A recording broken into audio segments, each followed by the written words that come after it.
Il peut être complexe d'estimer avec justesse la durée d'un arrêt de travail, notamment à la suite d'une intervention chirurgicale.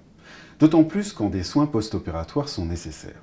C'est pourquoi l'assurance maladie met à votre disposition des fiches référentielles de durée d'arrêt de travail.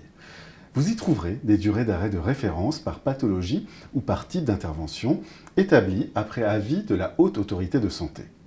Les durées proposées sont indicatives et bien sûr à adapter en fonction de la situation de chaque patient.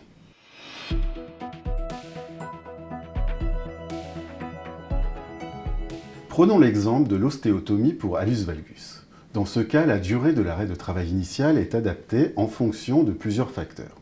L'importance des déformations de départ, la technique chirurgicale utilisée, les comorbidités éventuelles, la nécessité de conduire un véhicule pour le trajet ou l'emploi, la nécessité de déplacement en transport en commun, et enfin, la nature du poste occupé. Travail physique léger, modéré ou lourd. L'arrêt de travail à prescrire peut ainsi varier de 28 à 56 jours.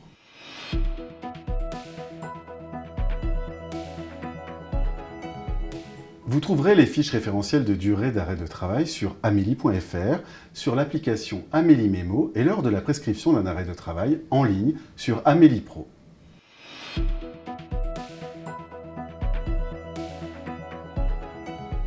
Lorsque votre patient est en arrêt de travail, il est essentiel de préparer son retour à l'emploi avant la fin de son arrêt.